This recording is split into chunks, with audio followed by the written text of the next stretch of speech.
Batangas State University, a 3-star university listed among the top universities by the QS Stars rating. The first and only state university in the country with engineering and IT programs accredited by the US-based Accreditation Board for Engineering and Technology, or ABET. A National Center of Excellence in Electronics Engineering and National Center of Development in Mechanical Engineering and Electrical Engineering. A research and learning hub with 15 research and development centers and maker spaces with state-of-the-art equipment and laboratory facilities. A consistent top-performing school in engineering licensure examinations. Provider of emerging academic programs in engineering and technology in order to produce competent workforce for industries in a developing economy. Endorsed by the Regional Development Council as CALABARZON's Center for Science, Technology, Engineering, and Environment Research and Center for Technology Business Incubation and Development. Home to the South Luzon Hub for Technopreneurship and Innovation. Breeding ground of innovators, technopreneurs, startups, and knowledge creators that provide engineering and technology solutions to social problems. A knowledge-based institution that forwards innovation programs resulting to the development of new products and technologies that satisfy customer requirements and respond to the needs of the industry and the general society. All of these put Batangas State University at a prime position to expand its mandates and become a key national player in knowledge creation and innovation. This is concretized by the establishment of the Knowledge, Innovation, and Science Technology Park. On May 22, 2020, President Rodrigo R Duterte signed Proclamation No. 947 designating the BatStateU KIST Park as a special economic zone. This makes it the first PEZA-registered KIST Park in the country. As an IT park co-located in a thriving university, the BatStateU KIST Park is a prime destination for locator companies and tech startups to foster dynamic collaboration among universities, multinational companies, and government agencies. PEZA-registered enterprises will benefit from the high-value intellectual capital and physical resources of Batangas State University, including tax holidays and other non-fiscal benefits from operating within this newest ecozone in the country. It is located at the heart of CALABARZON, the second largest economic region in the Philippines that hosts a variety of emerging industries. The BatStateU KIST Park facilities will include Technology Hub, Design and Innovation Building, Information Technology Centrum, Data Center, Convention Center, and a KIST Hotel. Its accessibility, buoyed by the booming Batangas economy and the warm hospitality of the Batangueños, make it an ideal home to business locators and enterprises. The facilities in the newly constructed 5-story BatStateU Science, Technology, Engineering, and Environment Research Hub are already available for locators. The research centers and the locator spaces in the Steer Hub synergize a collaborative working environment for knowledge sharing among researchers, startups, and industry locators. These include Manufacturing Research Center, Electronics Research Center, ICT Research Center, Alternative Energy Research Center, and the Center for Technopreneurship and Innovation. As a technology business incubator, the Center for Technopreneurship and Innovation hosts challenge labs, ideation and incubation programs, design thinking workshops, hackathons, business model pitching competitions, and other technovation activities that will jumpstart innovative products and technology solutions for customers and industry needs. A dynamic partner in regional development, Batangas State University will continue to strengthen industry academic partnerships generate new knowledge, and produce innovative solutions to real-world problems. Batangas State University expands its mandate to actively participate in nation building as a premier national university that develops leaders in the knowledge-based economy by leading innovations and transforming lives.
Landas na kahit tingin sa iyo'y iniyaan.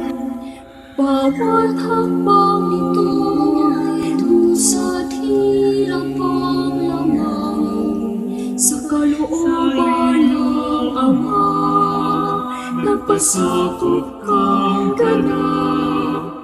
Buhay mo, O Jesus, ang siyang alay na sapat.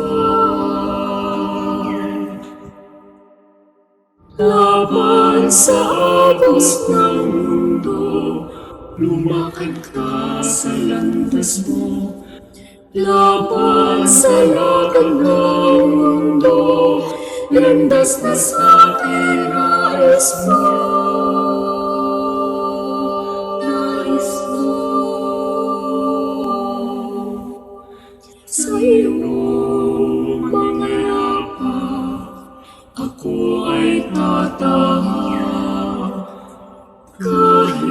tikip ng luha, unilakaran mong landas.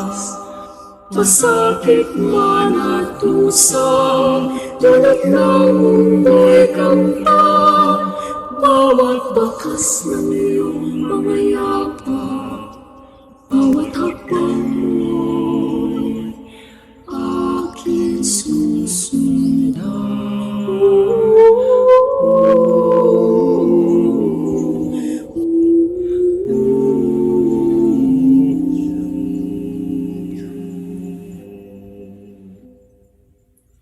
Kahirap mang gawin, kalooban mo'y tuktin. Pinili kong sundan bakas ng iyong mga hakbang. Ang buhay ko'y laan, sa'yo kailan pa man. Maglilingkod sa'yo, Panginoon, hanggang wakas. Laban sa agos ng mundo, lumakad ka sa landas mo. Laban sa lakad ng mundo, landas na sa'kin nais mo. Nais ko sa iyong mga yapak, ako ay tatahak. Kahit tikip ng luha, unilakar mong landas. Pasakit man at pusang, dulot ng mundo'y kamtan. Bawat bakas ng iyong mga yapak, bawat hakbang mo'y aking susundan. Mga kababayan, ang pambansang awit ng Pilipinas. Kayang magiliw, pero sa silanganan, alam ng puso, sa dibdib mo'y buhay. Lupang hinirang, duyan ka ng magiting, sa manlulupi, di ka pasisiin. Sa dagat at bundok, sa simoy at sa langit mong baghaw, may dilag ang tula at awit sa paglayang minamahal. Ang kisap ng matawat mo'y tagumpay na nagdiningning, ang bituing at araw niya kailan pa may di magdidiling. Lupa ng araw na luwan, ating pagsinta buhay langit sa piling mo. Aming ligaya ng pag may mga api ang mamatay ng dahil sa'yo.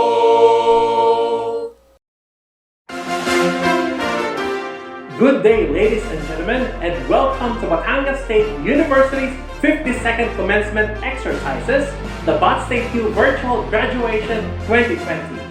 This year, we have the theme, Gearing Up Batangas State University for the Local Knowledge Economy. At this juncture, the Executive Directors and College Deans will present the candidates for graduation.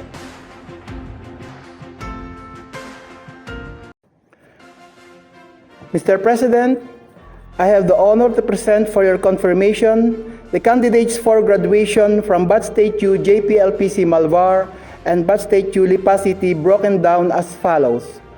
From BatStateU JPLPC-Malvar, Bachelor of Science in Industrial Engineering, Bachelor of Science in Mechatronics Engineering, Bachelor of Science in Computer Science, Bachelor of Science in Information Technology, Bachelor of Science in Psychology, Bachelor of Science in Criminology, Bachelor of Science in Accounting Management, Bachelor of Science in Business Administration, Bachelor of Science in Hotel and Restaurant Management, Bachelor of Industrial Technology, major in Computer Technology, major in Electrical Technology, major in Electronics Technology, major in Mechanical Technology. Technician Training Course, major in Electrical Technology. Technical Training Course, major in Electrical Technology. From BatStateU Lipa City. Bachelor of Science in Industrial Engineering. Bachelor of Science in Computer Science. Bachelor of Science in Psychology. Bachelor of Science in Accounting Management. Bachelor of Science in Business Administration. Bachelor of Industrial Technology, major in Computer Technology. Major in Electrical Technology.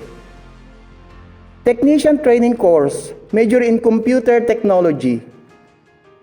Technical Training Course, major in Electrical Technology.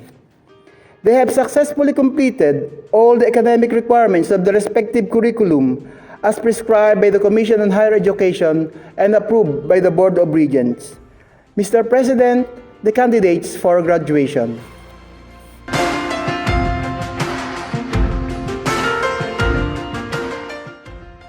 By virtue of the authority vested upon me by the Batangas State University Board of Regents and upon recommendation of the University Academic Council, I, Dr. Tirso Eronquillo, University President, now confirm you graduates with all the rights, honors, privileges, and obligations appertaining thereto. Congratulations!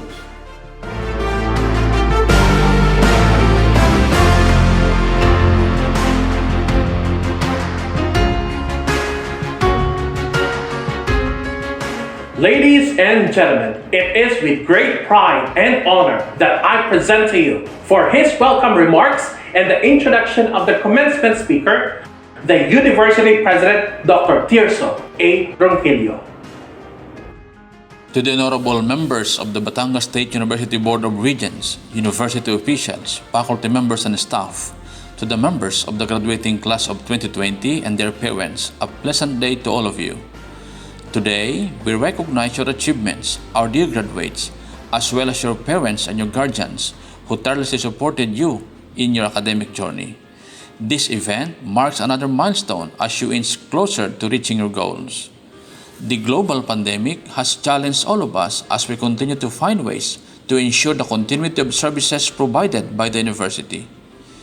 And I am certain that you also dealt with numerous challenges as you endeavored to finish academic requirements amidst the pandemic.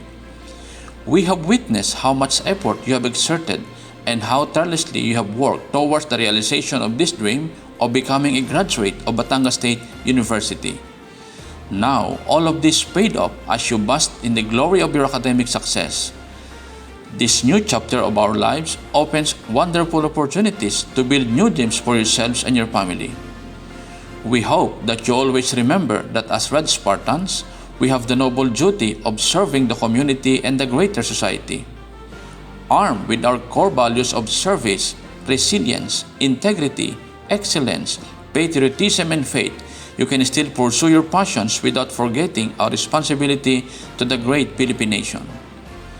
May the education provided by Batangas State University fuel your personal and professional career as you make your own distinct mark in the world. The university has become your second home and you're always welcome to go back here. The academic community is proud of you. May you always live by our motto of leading innovations and transforming lives, and always be proud of your alma mater. I wish you all the best in your journey of becoming leaders in the global knowledge economy. Again, congratulations graduates, ad Dei Gloria. At this point, it is my honor to introduce our distinguished guest of honor and speaker for this year's Commencement Exercises. Nagtapos ng Economics sa UST. Nag-master sa Harvard at certified barista ng TESDA. Nanungkulan bilang kinatawan ng Sibak Party List sa Kongreso ng 9 na taon. 5 taon siyang naging secretary ng TESDA, kung saan itinaas niya ang antas ng TechVox sector at nagbigay ng dekalidad na training sa 10 milyong Pilipino na naging daan upang magkaroon sila ng magagandang trabaho. Nag-number 2 sa 2016 senatorial elections matapos makakuha ng 18,459,222 votes. Pinuno ng Senate Committee on Labor, Employment and Human Resources Development. Gayon din ng bagong tatag na Senate Committee on Higher, Technical and Vocational Education. Pangunahing may akda at sponsor ng Occupational Safety at Health Standards o OSH Law. Tulong Trabaho Law. First Time Job Seekers Assistance Act. Service Charge Law. Office of Social Welfare Attaché Law. Philippine Qualifications Framework Law. National Tech Voc Day Law. Work from Home Law. Doktor para sa Bayan Bill.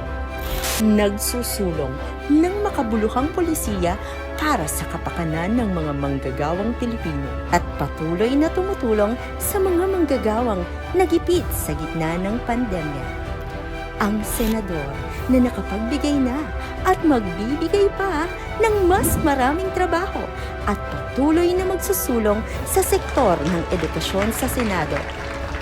Senator Joel Villanueva!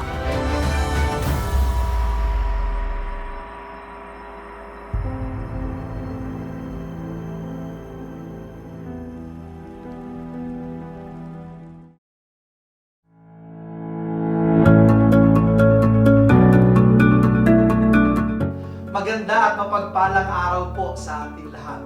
First of all, please allow me to thank and congratulate our good friend, Dr. Tirso A. Ronquillo, Batangas State University President and Philippine Association of State Universities and Colleges, PASO President.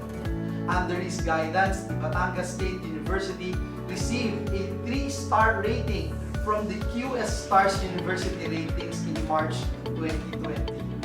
We are one with you in the hope by next year, 2021, our beloved Batangas State University will join the 7 Philippine universities that are ranked internationally. Let me also commend our faculty and staff and all the 11 campuses of our university for their hard work and dedication to ensure learning continuity amid the pandemic and the challenges brought about by the eruption of the Taal volcano earlier this year. Together po, with the local government units of Batangas, headed by our good friend and former colleague in the House of Representatives, now Governor Dodo Mandanas, the Batangas State University has overcome the crisis and proved its resilience. This led us to this day, celebrating our graduation day online. I could not be prouder of the graduating class of 2020. You persevered and persevered and succeeded amid this crisis. Taal volcano erupted earlier this year, and the COVID-19 pandemic that has completely changed our lives, our entire society, even the whole world. Talaga pong naipamalas ang tatag ng mga Red Spartan at yung tapang po ng mga Baranggenyo ngayong taon na ito sa gitna ng dalawang matitinding pagsubok o magkakasunod na krisis na ating naranasan. As I always tell our graduates, you may be disappointed for not marching side by side with your parents on stage. You may miss singing your graduation song, holding hands with your batchmates and friends. But after everything that you have suffered and conquered, what else can now dampen the inextinguishable Batanggenyo spirit? You have kept it going. You have finished the race. You have finished what you have started. You are now reaping the fruits of your labor for the past 4 or more years spent with your alma mater. You merited the right to proclaim your story, to motivate, inspire others, and to help our beloved country to move forward. But let me tell you more. Your journey does not end here and now. There is no time to rest on your laurels. It is no coincidence that graduations are also called commencement exercises. Your life's journey only begins here and now. The theme of your commencement exercises this year is such an exciting theme. It says, Gearing Up Batangas State University for the Global Knowledge Economy. Beacons us to the same insight and reality. Your graduation is up to here. Not only your alma mater or your home province of Batangas towards the global knowledge economy. Your graduation is a conspicuous and momentous event to gear up our country for the global knowledge economy. Kayo po ang mga bagong frontliner ng bansa para makasabay po tayo sa rumaragasang mga pagbabago sa ating lipunan, sa ating daigdig, sa ating society. Ang mga pagbabago po ito ay konsekwensya ng pag-unlad o marahil ay silver lining na rin ng mga krisis na ating hinaharap sa pangkasalukuyan.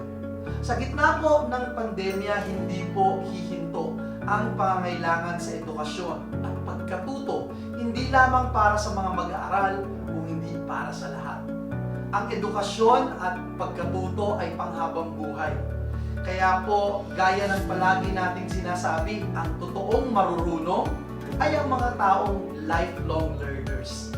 Ganito po kahalaga ang edukasyon bilang bahagi ng ating individual at social life existence. Subalit, higit po sa lahat, lalong kailangan natin sa mga panahon ngayon ng pandemya ang tinatawag na health education. I'm sure that you're already aware that the coronavirus pandemic has only exposed the Achilles heel of our healthcare system. The shrinking supply of Filipino medical doctors, our healthcare workers, our nurses, etc. Imagine, we only have 3 doctors per 10,000 population. Very far from the ideal ratio of 10 doctors per 10,000 population. Please allow me to take this opportunity to inform all of you that our bill, the Medical Scholarship and Return Service Program, or more popularly known as the Doktor para sa Bayan Bill, is now awaiting the signature of the President for it to become law. Kapag tuluyan na po itong naging batas, mas marami ng magiging scholar, tulad ng ilan po sa inyo na nangangarap maging doktor. Mabibigyan po ng pagkakataong makapag-aral ng medisina ng libre at makukuha po yung garantisadong trabaho naman sa DOH pagkapasa ng Physician Licensure Exam. Napakaganda pong batas na ito sapagkat hindi lang maaabot natin yung ating mga pangarap, matayog na pangarap natin maging doktor, kung hindi makatulong pa tayo sa ating kapwa, mapunan natin yung pagkukulang ng healthcare workers, lalo na ng mga doktor sa ating minamahal na bansa. In the not-so-distant past, we have also passed into law the Philippine Qualifications Framework, or the PQF, to serve as a bridge for every Filipino lifelong learner. We have fulfilled our promise to institutionalize the Tulong Trabaho Act, or the law that we passed during our first half of our service as a senator. This is to give both the employed and unemployed Filipinos the chance to upgrade their skills and improve their employability through what I call a supermarket of competencies, which are developed in the enterprises. Remember po that as future workers, you are co-responsible for acquiring, retaining, and upgrading your competencies. The Tulong Trabaho Fund can help you do that. We also passed landmark laws like Assistance to First-Time Job Seekers Act to help new graduates land decent, dignified, and gainful employment. Ibig sabihin po, pagka-graduate nyo ngayon, pwede na kayong pumunta sa pagkuha ng mga police clearance, NBI clearance, birth certificate, even transcript of records, health records, libre na po yan na inyong makukuha para makatulong po sa pag-apply ninyo ng trabaho. Yan po yung ating pinasang Assistance to First-Time Job Seekers Act na tayo po ang naging pangunahing author at sponsor po niya. Siyempre po, yung pinagmamalaki din natin na Telecommuting Act or the Work From Home Act help keep our economy running amid the imposition of various quarantine measures. And that's why we're so proud of it, that we were able to anticipate all these things that we are not expecting to happen. And I want you to remember this, especially graduates, the challenge for lifelong learning, specifically for upskilling, will go beyond the COVID-19 pandemic. Our contemporary world is treading the era of the Fourth Industrial Revolution, which disrupts every industry in every country of this world, transforming the entire systems of production, of management, even governance. And let me share some interesting examples of how companies respond to the fourth industrial revolution. Picnic, a Seattle-based technology startup, is transforming the pizza industry by creating a pizza-making robot that can make 300 pizzas in an hour. Elon Musk's SpaceX is building Starlink, a global communications constellation that could approach a staggering 42,000 satellites. As we speak, SpaceX has already launched its 15th Starlink mission. This Starlink mission, which will launch 60 Starlink satellites to the orbit. SkyDrive, a Japanese company, has successfully tested a manned flying car for the very first time. Jeff Bezos is changing the future of warehouses with robots. His company, Amazon, now has 200,000 robots working in its fulfillment centers and warehouses. Of course, if you talk about closer to our home in Rosario, Cavite, Schneider Electric has transformed its plant into the Philippines' first smart factory by digitizing its entire industrial value chain. Far from disrupting the current industrial revolution, the COVID-19 pandemic has served to amplify its urgency. Hence, research innovation will play an essential role in the new normal. Ito po ang dahilan kung bakit tayo po ay very passionate na maglaan ng pondo sa ating mga SUCs. Alam ng ating presidente yan para magamit po sa research and innovation. Bagamat naudlot po ito dahil sa pandemya, gusto po nating tiyakin na sa darating na 2021 budget ay maibalik po ang pondo nito. Isinulong din po natin at alam din po ng ating pasok president ito yung 3 billion pondo ng Bayanihan 2 para po magamit sa development ng smart campuses sa lahat po ng ating SUCs sa buong bansa. We are responding to these signs of the times by legislating laws to improve our education and training systems, keeping abreast of the changes in our society and our economy. We are now working on Senate Bill number 1810 or the Freelancers Protection Act and Senate Bill number 1834 or the Philippine Digital Workforce Competitiveness Act. These two bills will provide for the creation and growth of digital careers and freelancing. These are in demand in the new normal job market, and we are very excited about this because it's now on second reading in the Senate plenary. In 2018, the Global Freelancer Insights report by PayPal estimated that there are around 1.5 million Filipino freelance workers. This is equivalent to about 2% of our population. While we respond to the challenges of the 4IR and gear up for the global knowledge-based economy, we also understand that we need to address the most important aspect of our education and training, which is our values education. For me, to me, it's going back to the basics. Sa gitna po ng technological revolution na nangyayari sa ating paligid, nandiyan ang robotics, artificial intelligence, etc., panatilihin pa rin po sana natin ang empathy, ang justice, ang compassion, good manners, and right conduct, values, most especially love for God, love for our family, and love for our country, which I believe are the soft skills that are also vital to revive work ethics and improve labor productivity. Kaya nga po, isinulong po natin sa Senado itong GMRC and Comprehensive Values Education Bill na ngayon po ay isang batas na, ang Republic Act number 11476. The law will serve as our compass to guide us, especially our young people as we cross this, what I call raging rivers of change. With emphasis on values education, we can make change happen rather than be drifted away to change. Dear graduates, please remember this. Regardless of the situation you are in, pandemic man or no pandemic, prosperity or adversity, joy or sorrow, success or failure, is important to know your purpose, your sense, and meaning of being here now. As Jim Rohn said, attitude determines how much of the future we are allowed to see. It decides the size of our dreams and influences our determination when we are faced with new challenges. Congratulations po to all our graduating class of 2020. May you continue the tradition of excellence and the right attitude that the Batangas State University has instilled in you as you join the workforce or become entrepreneurs of our beloved country. To all of you, God bless you more and more. Maraming salamat po mula sa inyong empleyado dito sa Senado.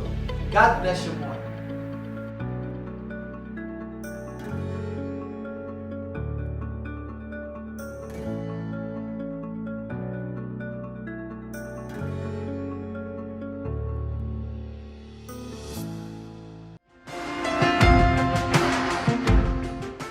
Thank you very much to our commencement speaker. We truly appreciate your warm message for our graduates. At this point, we will now present to you our dear Red Spartan graduates.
To the graduates, we hope that you continue to live by the core values of the university even after you leave the portals of your alma mater. Again, congratulations to all of you.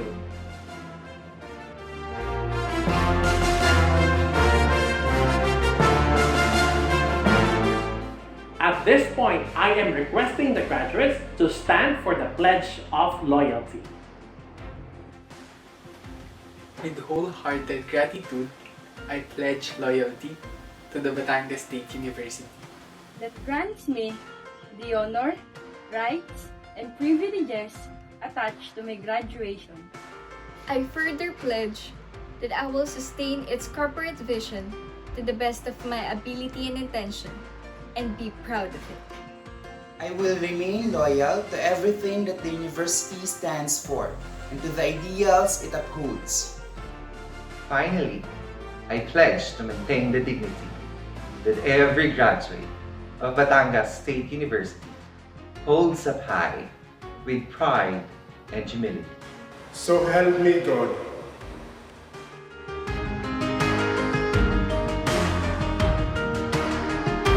Our alumni regent, Honorable Amando Plata, will now lead the graduates in the alumni oath.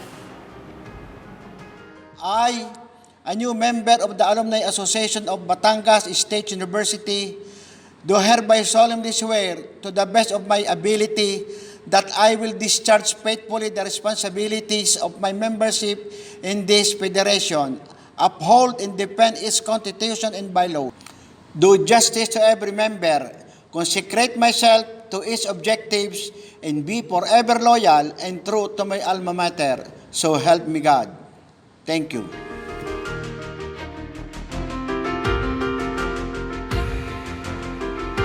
Now, let us hear the message of gratitude of Batch 2020. Here we are, graduates of Batangas State University, represented by student leaders and honor graduates, athletes and student journalists, foreign students and ordinary grad Spartans, saying thank you to the university on behalf of all the graduates. Before we set foot in this academic institution several years ago, all of us have lofty dreams for ourselves and for our family. With our graduation today, we are a step closer towards the realization of those dreams.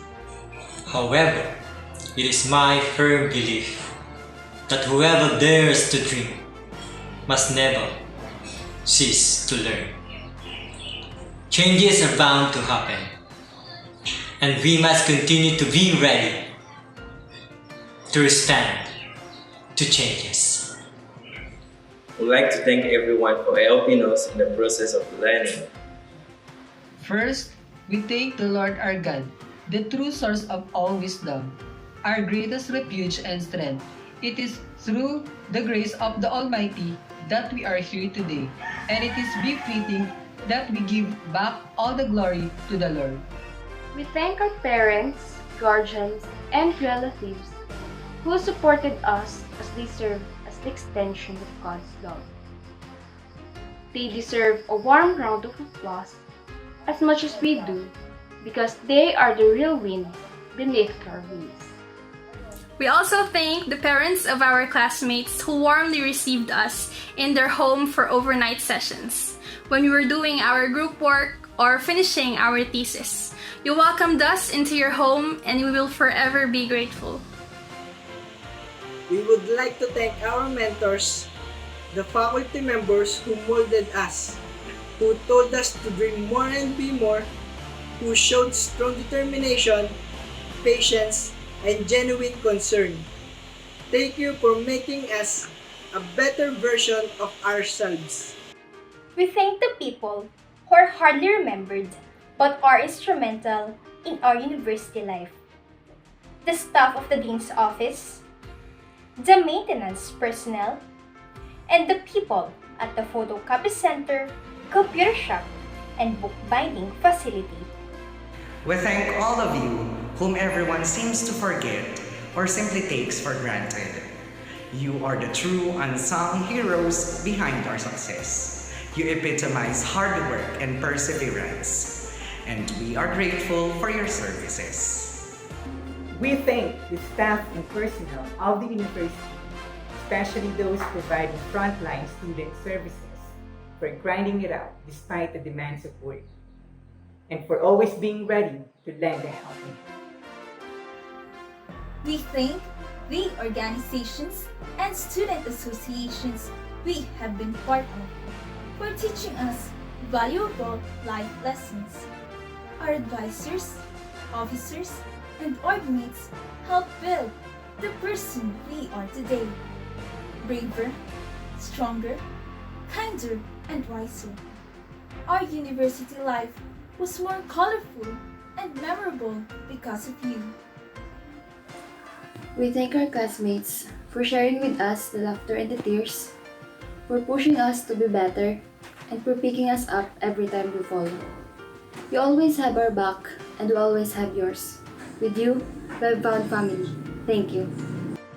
We thank the university officials, led by our university president, for always looking for ways to provide top-notch education.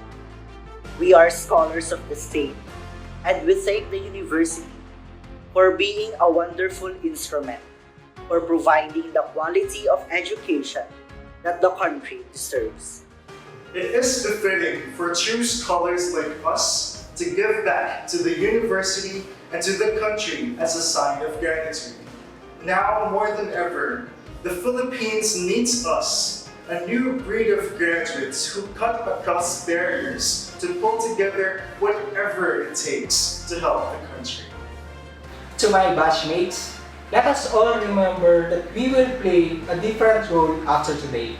It is my fervent wish that, as an expression of genuine thanksgiving, we carry on and continue to live by the core values espoused by the university.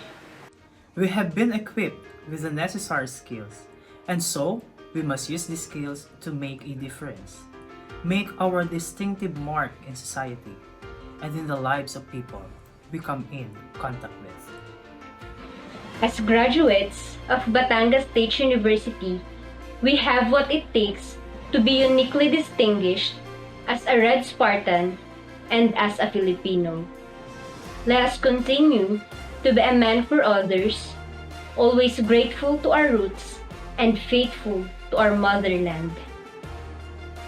We may stand proud on the pedestal of success in the future, but we must also work with humility, always thankful to this country and everyone else who has been instrumental to our success, always ready to lead and serve with honor and gratitude. Thank you, Batangas State University. Thank you, Batangas State University. Thank you, Batangas State University. Thank you, Batangas State University. Salamat, Batangas State University. Thank you, Batangas State University. Thank you, Batangas State University. Thank you, Batangas State University. Thank you, Batangas State University. Thank you, Batangas State University. Thank you, Batangas State University. Thank you, Batangas State University. Thank you, Batangas State University. Thank you, Batangas State University. Thank you, Batangas State University. Salamat Batangas State University. Thank you, Batangas State University. Once again, a huge congratulations to all our graduates. Prove to the nation and the world that Batangas State University prepared the Red Spartan students for the global knowledge economy. And now, let us all sing the Batangas State University hymn.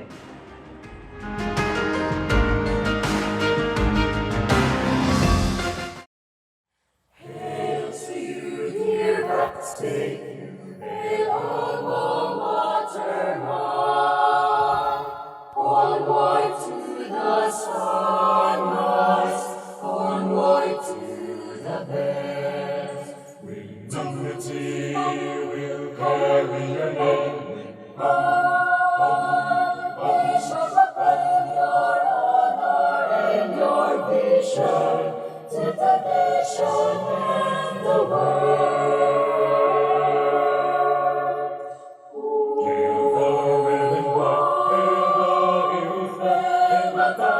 State University forever we shall shine. Dignity will carry